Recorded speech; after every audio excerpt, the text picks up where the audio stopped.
Les mots m'ont frappé comme un train de marchandises un mercredi soir qui aurait dû être ordinaire. Ma femme, Isabelle, était assise en face de moi à notre table de cuisine, tripotant son alliance alors qu'elle me livrait la nouvelle qui allait tout changer. Je veux divorcer. Pas de préparation, pas d'explication, juste 4 mots qui ont brisé 12 ans de mariage alors que je finissais ma part de pizza de la veille. J'ai posé ma part et les regardais, attendant une sorte d'élaboration. Mais elle fixait la table comme si elle lisait des instructions invisibles. D'accord, dis-je, gardant ma voix stable. Puis-je demander pourquoi? Elle a lancé un discours répété sur le fait de s'être éloignée, de vouloir des choses différentes, de se sentir insatisfaite, le scénario habituel du divorce. Mais ensuite vint la partie qui a vraiment attiré mon attention. Mais voilà, dit-elle, l'air soudain plus animé. Je ne veux pas que nous devenions des étrangers. Je pense que nous pouvons encore être des amis proches après ça. Des amis vraiment proches. Nous sommes ensemble depuis si longtemps. Ce serait bizarre de simplement se couper complètement, n'est-ce pas? J'ai hoché la tête lentement, traitant ce qu'elle demandait vraiment.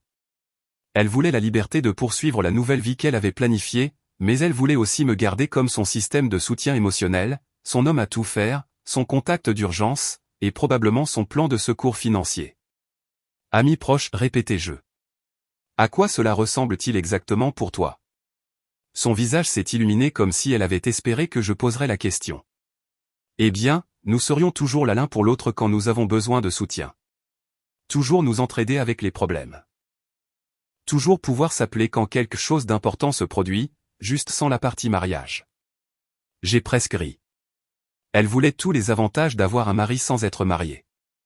Mais au lieu de faire remarquer à quel point cela semblait ridicule, j'ai décidé de jouer le jeu. Cela semble raisonnable, dis-je, la regardant se détendre avec soulagement. Les amis s'entraident, n'est-ce pas? Exactement. Elle semblait sincèrement excitée maintenant. Je suis tellement contente que tu comprennes. J'avais peur que tu sois en colère ou que tu essaies de te battre. Pourquoi me battre?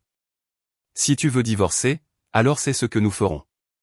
Et si tu veux être des amis proches après, je suis ouvert à ça aussi. Elle a tendu la main sur la table et m'a serré la main. Merci d'être si mature à ce sujet. Je savais que tu comprendrais. Ce qu'elle ne savait pas, c'est que je pensais déjà à ce à quoi cette amitié ressemblerait réellement. Les vrais amis ont des limites. Les vrais amis ne se déchargent pas de leurs problèmes chaque fois que la vie se complique. Les vrais amis ne s'attendent certainement pas à ce que l'autre résolve leurs urgences financières ou fournisse un travail émotionnel illimité. Au cours des semaines suivantes, alors que nous remplissions les papiers et partagions les biens, elle a continué à évoquer cette idée d'amitié. Elle mentionnait à quel point ce serait bien d'avoir toujours quelqu'un à appeler quand sa voiture faisait ce bruit étrange. À quel point il était réconfortant de savoir qu'elle pouvait toujours me contacter quand elle se sentait dépassée. À quel point ce serait formidable de maintenir cette connexion que nous avions construite au fil des ans. J'étais d'accord avec tout ce qu'elle disait parce que techniquement, elle avait raison. Les amis s'entraident. Ils s'entraident juste très différemment des époux. Le processus de divorce a été étonnamment fluide. Nous n'avions pas d'enfants et nous avions gardé nos finances principalement séparées après quelques premières disputes de mariage sur l'argent. Elle a eu la maison parce qu'elle la voulait et pouvait théoriquement payer les mensualités de prêt immobilier avec son poste dans une agence de communication à Paris. J'ai déménagé mes affaires en quelques week-ends, logeant temporairement chez mon frère, Pierre, à Lyon, pendant que je décidais de mon prochain déménagement. Tout le temps, elle a continué à souligner que ce n'était qu'une transition, pas une fin. Que notre amitié serait encore meilleure que notre mariage parce qu'il n'y aurait aucune pression ni attente. Que nous serions tous les deux plus heureux de cette façon. Tu verras, dit-elle alors que je chargeais la dernière boîte dans mon camion. Cela va très bien se passer pour nous deux. J'ai hoché la tête et lui ai fait un rapide câlin. J'en suis sûr. Et je le pensais parce que j'avais le sentiment qu'elle était sur le point d'obtenir exactement ce qu'elle avait demandé. 3 jours après mon déménagement officiel, mon téléphone a sonné à 21h. Son nom, Isabelle, est apparu sur l'écran et j'ai laissé sonner 2 fois avant de répondre. Salut, quoi de neuf? Oh mon Dieu, je suis tellement contente que tu aies décroché, dit-elle, et j'entendais le stress dans sa voix. Le broyeur d'évier fait un bruit de grincement horrible et je pense qu'il est cassé. J'ai essayé de regarder en ligne, mais toutes les instructions sont confuses. Peux-tu venir y jeter un œil? J'ai fait une pause un instant, laissant la demande s'enfoncer. Ce soir? Eh bien, oui. Je veux dire, je ne peux pas utiliser l'évier de la cuisine tant qu'il n'est pas réparé, et j'ai une grande présentation demain, donc j'ai vraiment besoin que ce soit réglé ce soir. Dis-je pensivement. Ça a l'air frustrant. As-tu essayé d'appeler un plombier? Il y eut un silence de l'autre côté. Un plombier pour quelque chose d'aussi simple? Cela coûterait environ 200 €. Oui, probablement. Mais c'est ce que les gens font généralement quand leur broyeur d'évier tombe en panne. Mais tu sais comment le réparer. Tu l'as déjà réparé. Je l'ai fait quand j'étais ton mari, mais maintenant nous sommes amis, tu te souviens. Je pouvais pratiquement entendre son cerveau travailler sur cette logique, n'est-ce pas? Mais les amis s'entraident pour des choses comme ça. Absolument. Et en tant qu'ami, mon conseil est d'appeler un professionnel ou peut-être de demander à l'un de tes autres amis s'ils s'y connaissent en broyeur d'évier. Je suis sûr que quelqu'un dans ton cercle social a déjà eu affaire à ça. Le silence s'étira plus longtemps cette fois. Alors, tu ne viens pas? Pas ce soir? Non. J'ai des projets. Ce qui était vrai. Mes projets impliquaient une bière et une série Netflix, mais c'était quand même des projets. Oh, d'accord. Je suppose que je vais trouver quelque chose. J'en suis sûr. Bonne chance pour ta présentation demain. Après avoir raccroché, je n'ai pas pu m'empêcher de sourire. L'ère de l'amitié avait officiellement commencé. L'incident du broyeur d'évier n'était que le début. Au cours des 2 semaines suivantes, j'ai eu un cours magistral sur ce que mon ex-femme pensait que l'amitié signifiait. D'abord, ce fut le détecteur de fumée. Apparemment, la pile est morte à 3 heures du matin, et elle ne savait pas comment la changer. Au lieu de supporter le bip jusqu'au matin comme une personne normale, elle m'a appelé. Je ne peux pas dormir avec ce truc qui sonne toutes les 30 secondes, a-t-elle pleurniché au téléphone. Peux-tu juste venir rapidement et le réparer à 3 heures du matin? Ça te prendra environ 2 minutes. Je me suis assis dans mon lit, complètement éveillé maintenant. Voici une idée folle. Retire la pile et occupe-t'en demain. Je ne sais pas comment la retirer sans la casser. YouTube existe. Ou tu pourrais demander à ta voisine, Madame Dupont. N'as-tu pas dit qu'elle était toujours debout tard à regarder ses séries? Je ne peux pas déranger Madame Dupont à cette heure-ci, mais tu peux me déranger? Cela sembla la prendre au dépourvu. Eh bien, oui, parce que nous sommes amis. Les amis s'entraident. Les amis respectent aussi les horaires de sommeil de chacun. Je vais t'envoyer un lien YouTube pour changer les piles du détecteur de fumée. J'ai raccroché et lui ai envoyé le lien. Le bip a cessé 20 minutes plus tard, donc apparemment, elle s'en est très bien sortie. Puis sont venus les problèmes de voiture. Son voyant de vérification du moteur s'est allumé pendant sa pause déjeuner et elle m'a immédiatement appelé paniqué. Et si c'est quelque chose de grave? Et si le moteur explose pendant que je conduis? Les voitures n'explosent généralement pas à cause des voyants de vérification du moteur, dis-je, essayant de ne pas rire. Quand as-tu fait ta dernière vidange? Je ne sais pas. Il y a un moment. Combien de temps? Peut-être 6 mois. J'ai sifflé. Oui, tu as probablement besoin d'une vidange et peut-être d'une mise au point en même temps. Peux-tu l'emmener au garage pour moi? Tu sais, je déteste traiter avec les mécaniciens. Ils essaient toujours de vendre des choses en plus aux femmes. Je suis au travail en ce moment. Après le travail alors? Après le travail? J'ai des projets, mais je peux te recommander un bon garage. Ils sont honnêtes et ils ne se soucient pas de savoir si tu es un homme ou une femme. Une autre longue pause. Tu ne vas vraiment pas m'aider avec ça? Je t'aide en te donnant le nom d'un mécanicien digne de confiance. C'est ce que font les amis. Ils partagent des informations et des ressources. Elle a fait un bruit frustré. Bien, peu importe. Je m'en occuperai moi-même. Super. Fais-moi savoir comment ça se passe. Le schéma a continué. Elle avait besoin d'aide pour déménager des meubles, mais j'étais occupé ce week-end-là. Elle voulait que je révise son CV parce qu'elle envisageait de changer de travail, mais je lui ai suggéré d'utiliser un service professionnel à la place. Elle avait un drain bouché et a supposé que je viendrais avec un furet de plombier. Chaque fois, j'ai poliment refusé et proposé des alternatives. Chaque fois, elle semblait sincèrement choquée que je ne lâche pas tout pour résoudre ses problèmes.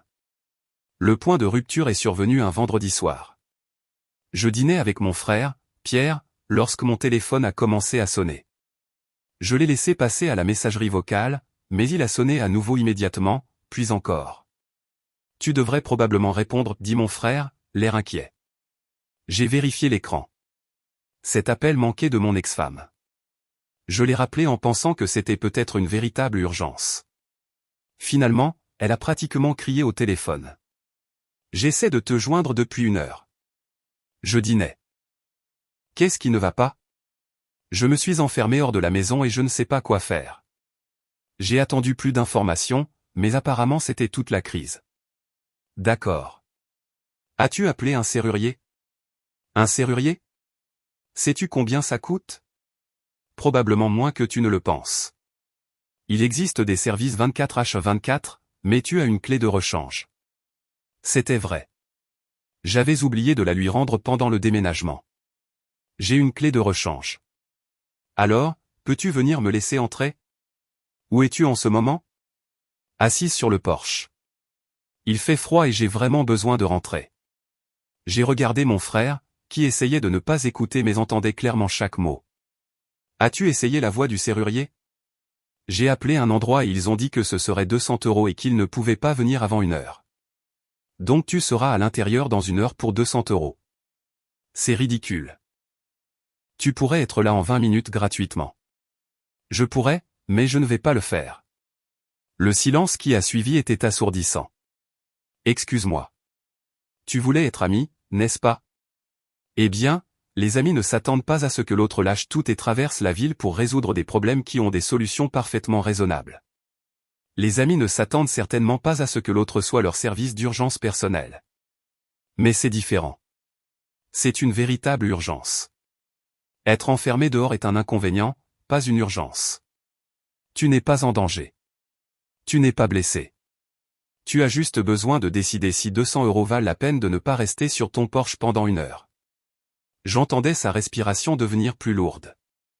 Je ne peux pas croire que tu me fasses ça. Je ne te fais rien. Je suis ton ami. Et en tant qu'ami, je te traite comme une adulte capable de résoudre ses propres problèmes. Ce n'est pas ce à quoi ressemble l'amitié. En fait, c'est exactement ce à quoi ressemble l'amitié. Les amis ont des limites. Les amis ne s'attendent pas à des services gratuits illimités. Les amis respectent le temps et les projets de chacun. Elle m'a raccroché au nez. Mon frère a haussé les sourcils. Ça a l'air intense. Elle apprend que le divorce a des conséquences. Penses-tu qu'elle va comprendre? J'ai repris mon burger et j'ai souri. Finalement. Ou elle manquera d'urgence. L'une ou l'autre solution me convient. 1 heure plus tard, j'ai reçu un SMS. Serrurier venu. 180 €. Merci pour rien. J'ai répondu par SMS. Contente que tu sois rentré en toute sécurité. Tu vois, tu t'en es parfaitement sorti. Elle n'a pas répondu.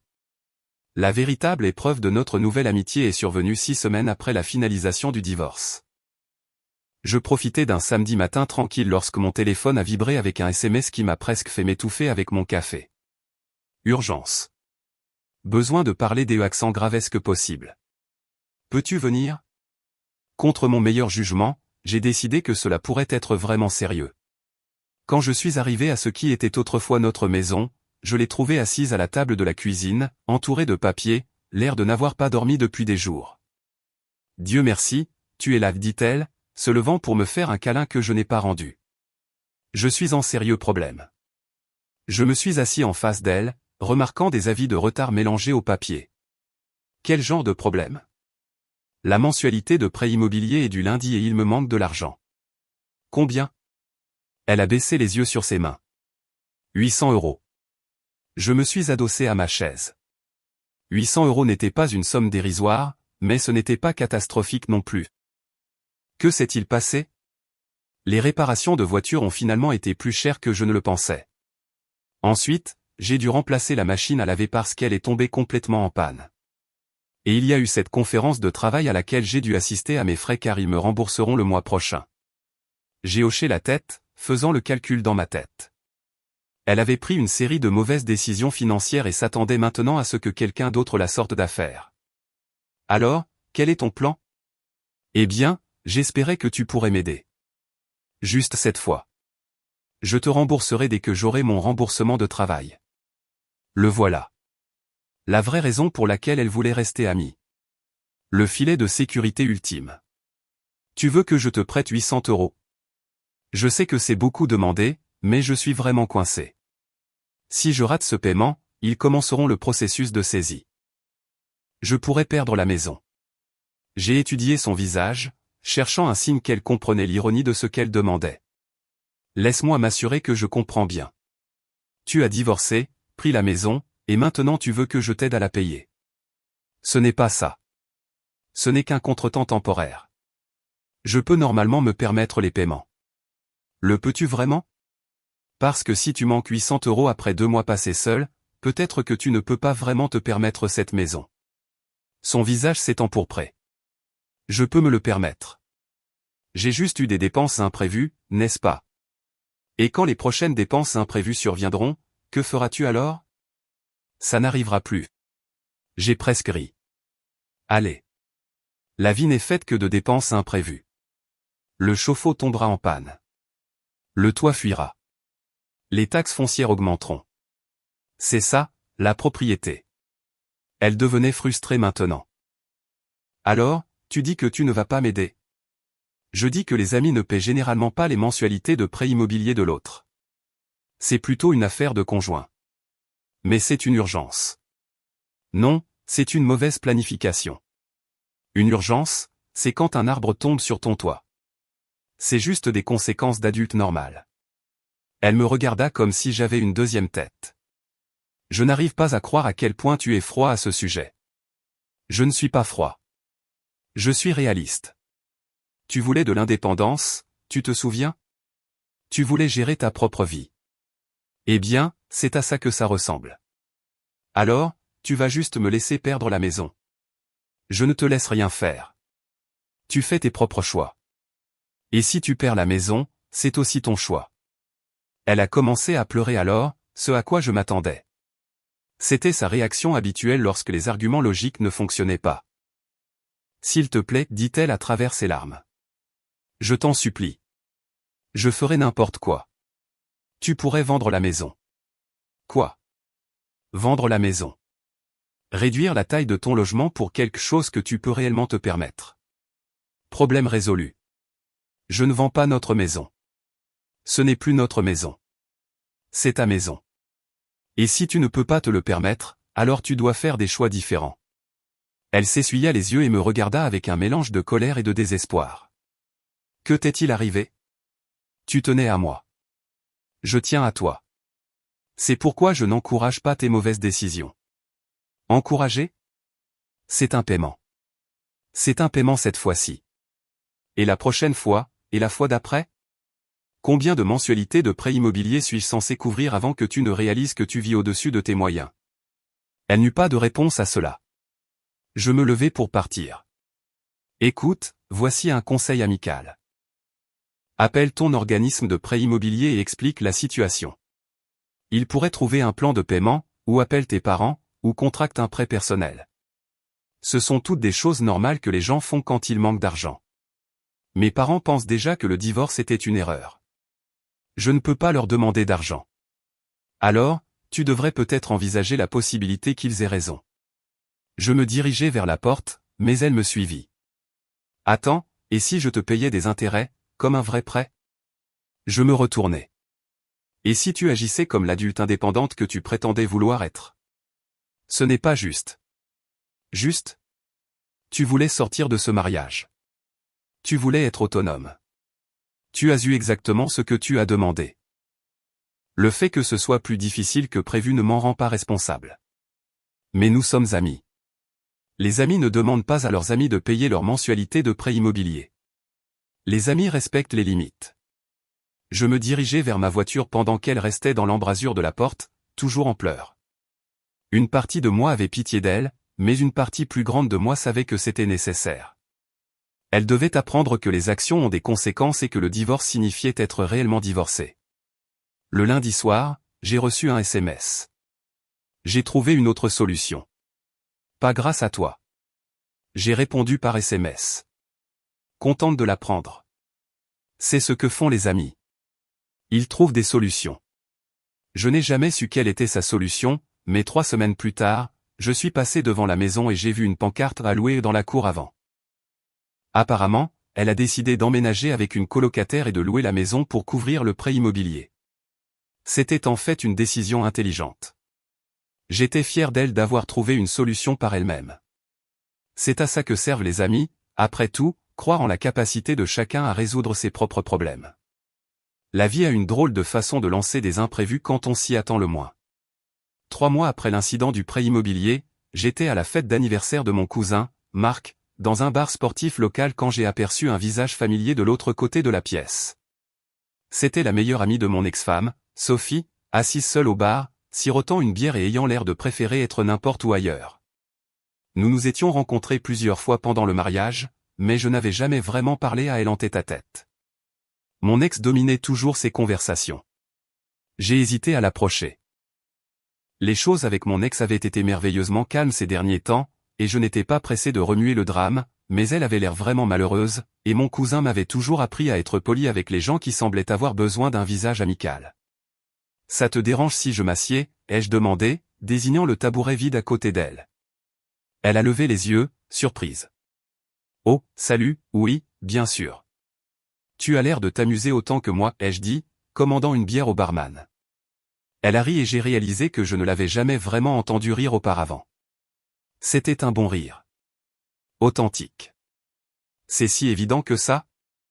Laisse-moi deviner. Un rendez-vous arrangé qui a mal tourné. Pire. Un événement de réseautage forcé. Mon patron pensait que ce serait bon pour ma carrière de me frotter aux clients potentiels. Elle a fait un geste vers le bar, qui était plein de gens regardant le match et ne discutant certainement pas d'affaires. Il s'avère que personne ici n'est intéressé à parler de conception graphique autour d'ailes de poulet. Conception graphique? C'est cool. Quel genre de choses fais-tu? Surtout des sites web d'entreprise et du matériel de marketing. Rien de glamour, mais ça paie les factures. Nous sommes tombés dans une conversation facile. Elle était drôle et intelligente, avec des opinions sur tout, des mauvaises décisions de l'arbitre aux meilleurs endroits pour manger des tacos en ville. Je me suis retrouvé à vraiment apprécier de lui parler, ce qui était étrange car j'avais supposé qu'elle serait exactement comme mon ex-femme. « Je peux te demander quelque chose ?» dit-elle après avoir parlé pendant environ 1 heure. « Bien sûr. Comment tu te débrouilles avec tout ce qui s'est passé ?» J'ai haussé les épaules. Mieux que prévu. Honnêtement, le divorce était la bonne décision. Elle a hoché la tête lentement. Je me doutais que tu dirais ça. Que veux-tu dire? Rien de mal. C'est juste qu'elle se plaignait toujours de toi, mais les choses dont elle se plaignait étaient en fait de bonnes choses. Cela a attiré mon attention. Comme quoi? Comme le fait que tu étais trop pratique, trop concentré sur des choses ennuyeuses comme les budgets et les comptes d'épargne, trop réticent à être spontané. Ça ressemble à des plaintes pour moi. Ça l'est jusqu'à ce que tu vois quelqu'un lutter pour payer son loyer parce qu'elle a dépensé l'argent de son prêt immobilier pour un voyage spontané à Las Vegas le week-end. J'ai failli m'étouffer avec ma bière. Elle a fait ça le mois dernier. Elle a posté des photos partout sur Instagram d'elle vivant sa meilleure vie, puis m'a appelé en pleurant parce qu'elle ne savait pas comment elle allait faire son paiement de voiture. Tu l'as aidée? Elle secoua fermement la tête. Non. Je lui ai dit d'appeler sa banque et de trouver un plan de paiement. Je ne suis pas dans le business d'encourager les mauvaises décisions. Je la regardais. C'est exactement ce que je lui ai dit à propos du prêt immobilier. Les grands esprits se rencontrent. Nous avons parlé jusqu'à ce que le bar commence à fermer. Je l'ai raccompagnée à sa voiture et elle s'est tournée vers moi avant de monter. C'est peut-être bizarre à dire, mais je me suis toujours demandé comment tu étais vraiment. Elle parlait tellement de toi, mais je n'avais jamais l'impression d'avoir la vraie image. Quel genre d'image avais-tu? Honnêtement, elle te faisait passer pour ennuyeux et contrôlant, mais tu n'es ni l'un ni l'autre. Merci. Je pense que c'est vraiment un compliment. Elle a fait une pause, semblant considérer quelque chose. Voudrais-tu peut-être prendre un café un de ces jours? Je te promets pas de drame relationnel ni de potin d'ex-femme. Juste un café. J'y ai réfléchi pendant exactement 2 secondes. J'aimerais ça. Nous avons échangé nos numéros et je l'ai regardé partir avec un sourire sur le visage que je ne pouvais pas tout à fait expliquer. 2 jours plus tard, nous nous sommes rencontrés dans un café du centre-ville. Ce qui devait être un café rapide s'est transformé en une conversation de 3 heures sur tout sauf mon ex-femme. Elle était passionnée par son travail, bien instruite et avait un humour sec qui m'a pris au dépourvu de la meilleure façon. Alors, c'est quoi ton histoire? Ai-je demandé alors que nous nous promenions dans le centre-ville après avoir fini notre café. Comment es-tu arrivé à la conception graphique? Un pur accident. J'étais pré-médecine à l'université, mais j'arrêtais pas de rater la chimie. Ma colocataire était une majeure en art et elle m'a défié de suivre un cours de design en tant qu'option. Il s'est avéré que j'étais meilleur pour rendre les choses belles que pour mémoriser le tableau périodique. Est-ce que ça te manque? La voie médicale? Parfois. Mais j'aime créer des choses qui n'existaient pas auparavant. Il y a quelque chose de satisfaisant à partir d'un écran blanc et à aboutir à quelque chose qui aide réellement une entreprise à réussir. Nous avons fini par dîner, puis prendre un verre après le dîner. Quand je l'ai raccompagné à sa voiture, il était presque minuit. C'était vraiment sympa, dit-elle, et je pouvais dire qu'elle le pensait. Oui, c'était le cas. Nous devrions le refaire. J'aimerais ça. En rentrant chez moi, j'ai réalisé que je n'avais pas pensé à mon ex-femme une seule fois pendant toute la soirée. Cela semblait significatif d'une certaine manière. Au cours des semaines suivantes, nous avons commencé à nous voir régulièrement. Les cafés se sont transformés en dîners, puis en activités de week-end. Elle m'a fait découvrir des galeries d'art et des marchés de producteurs. Je lui ai montré des sentiers de randonnée et lui ai appris à jouer au billard. Plus nous passions de temps ensemble, plus je réalisais à quel point elle était différente de mon ex-femme. Elle payait ses propres repas sans en faire tout un plat. Elle se montrait à l'heure. Elle ne créait pas de drame à partir de petits inconvénients. Plus important encore, elle me traitait comme un partenaire égal dans tout ce que nous faisions, et non comme une assistante personnelle dont le travail était de résoudre ses problèmes. Tu sais, dit-elle un soir alors que nous nous promenions dans un parc près de chez elle. Je te dois des excuses. Pourquoi? Pour ne pas avoir vu ce qui se passait réellement dans votre mariage. Je savais qu'elle pouvait être exigeante, mais je ne réalisais pas à quel point c'était grave. Ce n'était pas ton travail de réparer mon mariage. Non, mais j'étais censé être son ami. Les vrais amis se disent quand ils se trompent. Je m'arrêtais de marcher et la regardais. Pourquoi ne l'as-tu pas fait? Parce que j'étais lâche. Il était plus facile de l'écouter se plaindre que de lui dire qu'elle était déraisonnable. Mais en voyant comment elle a géré le divorce, j'ai réalisé que j'aurais dû parler. Que veux-tu dire? Elle s'attendait à ce que tu continues à résoudre tous ces problèmes même après qu'elle t'ait divorcé. Ce n'est pas comme ça que fonctionne l'amitié. Ce n'est pas comme ça que fonctionne quoi que ce soit. J'ai souri. C'est ce que j'essayais de lui dire. Eh bien, pour ce que ça vaut, je pense que tu l'as géré parfaitement. Tu lui as donné exactement ce qu'elle a demandé. Cette nuit-là, en rentrant chez moi, j'ai réalisé que ce qui avait commencé comme un café avec une connaissance s'était transformé en quelque chose que je ne m'attendais pas à retrouver. Quelque chose de réel, de simple et de bon. Mon ex-femme ne savait toujours pas que nous passions du temps ensemble, mais j'avais le sentiment que cela allait bientôt changer. La révélation est venue un samedi après-midi de la manière la plus ordinaire possible.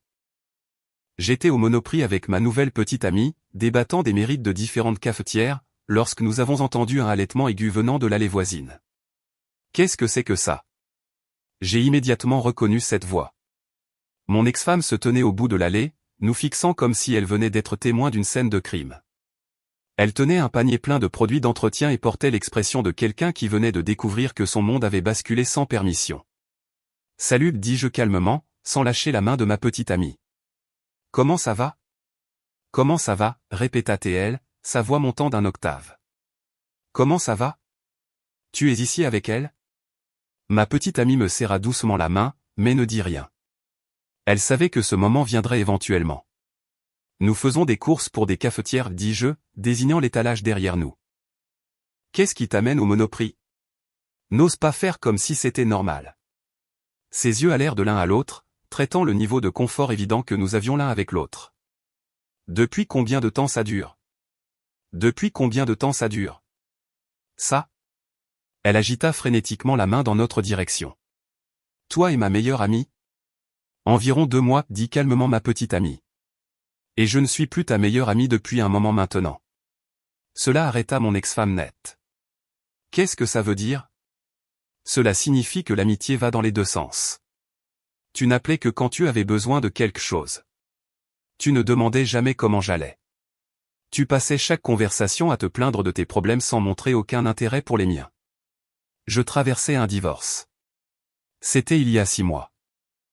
Et même avant le divorce, notre amitié était plutôt à sens unique. J'ai regardé cet échange avec fascination. Ma petite amie énonçait des faits sans aucune émotion ni drame, juste une honnêteté directe. Je n'arrive pas à croire que tu sors avec mon ex-mari, dit mon ex-femme, sa voix devenant plus forte. C'est comme le code des filles 101. On ne sort pas avec l'ex de son ami.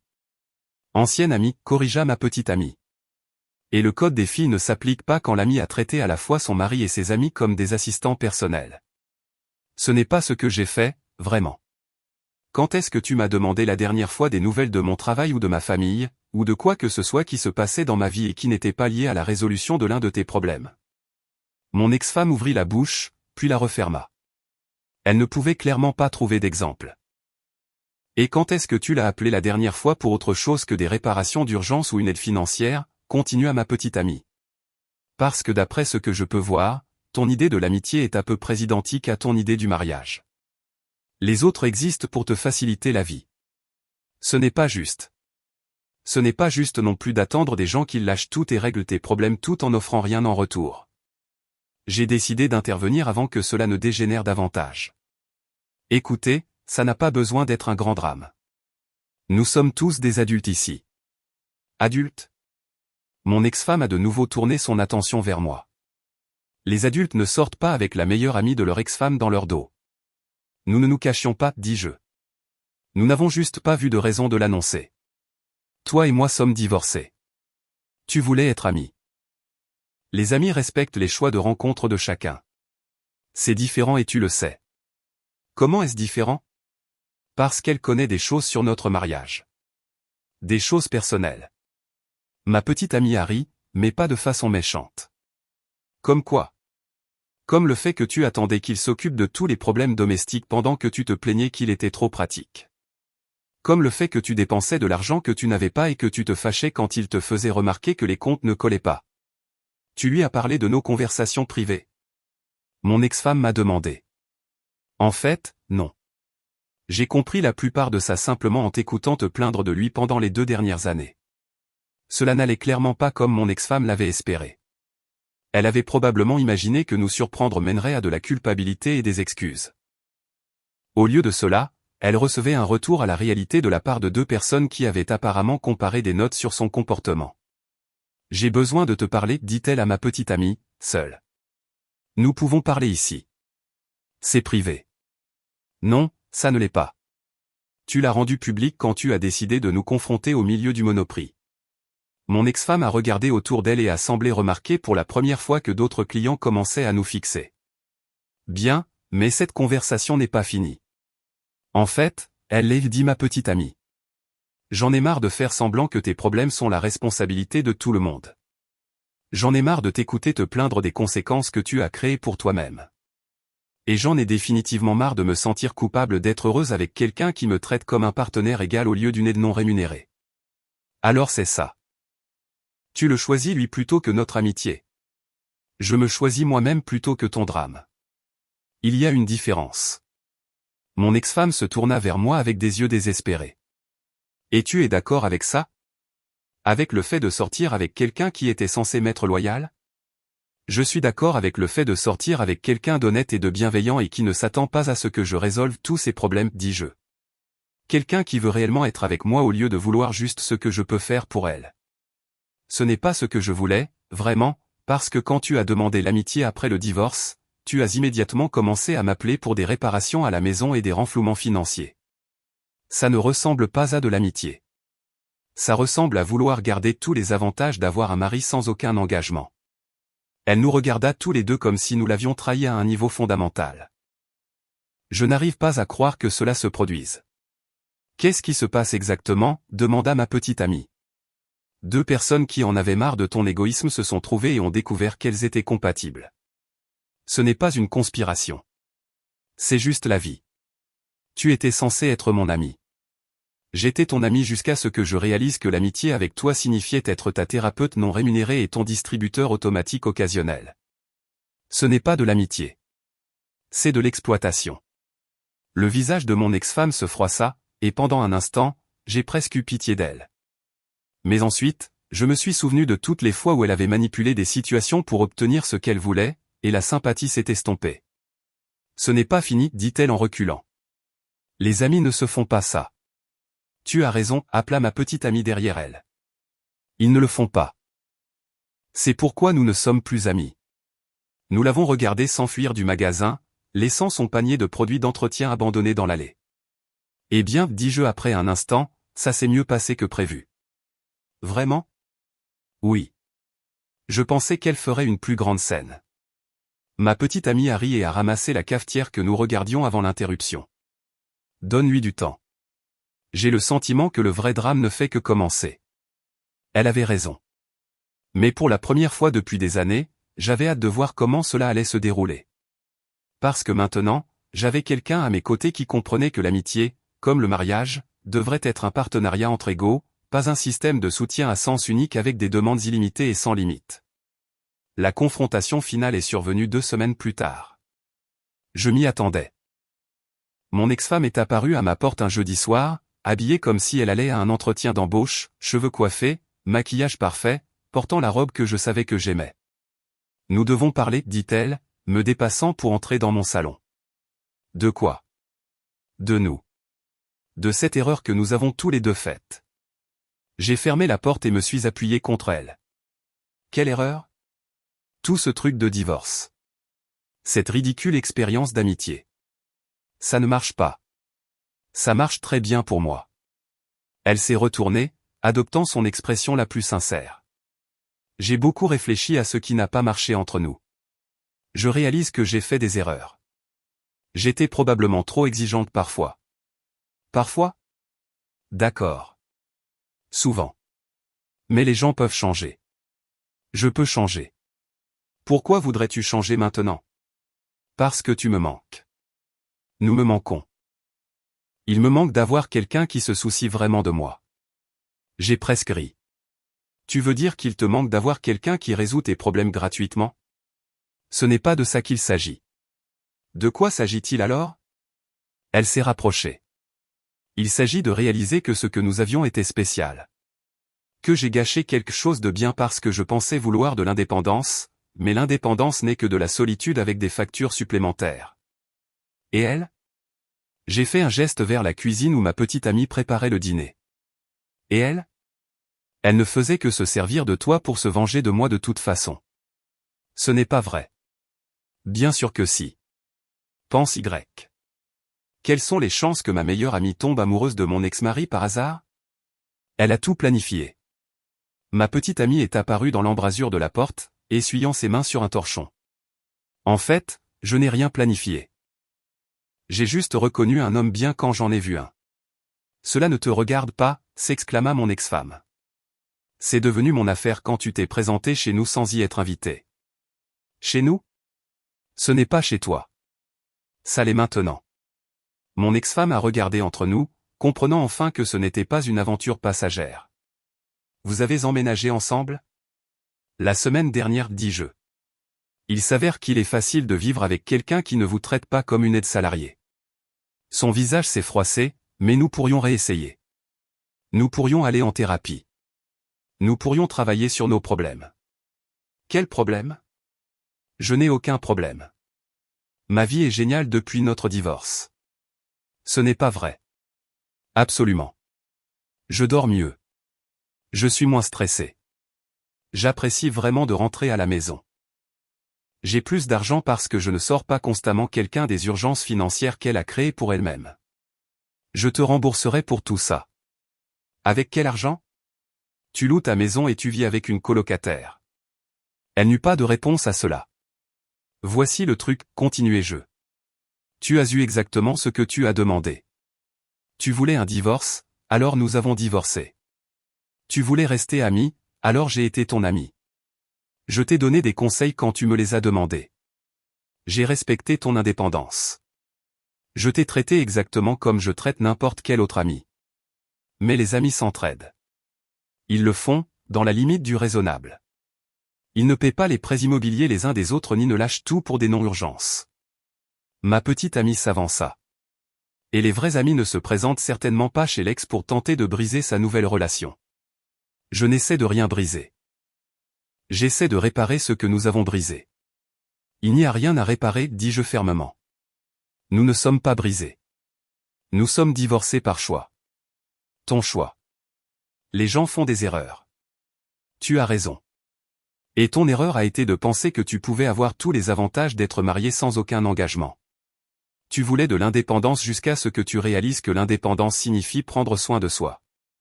Elle commença à pleurer alors, mais je ne ressentis pas l'envie habituelle de la réconforter. Alors c'est ça. Tu vas juste jeter 12 ans. Je n'ai rien jeté. Tu l'as fait quand tu as décidé que tu voulais quelque chose de différent. Mais j'avais tort. Peut-être, mais cela ne fait pas de cela mon problème à résoudre. Elle regarda ma petite amie avec une haine pure. J'espère que tu es heureuse. Tu as détruit un mariage. Je n'ai rien détruit. Tu as détruit ton propre mariage en traitant ton mari comme un employé au lieu d'un partenaire. Mon ex-femme se tourna vers moi une dernière fois. Est-ce vraiment ce que tu veux?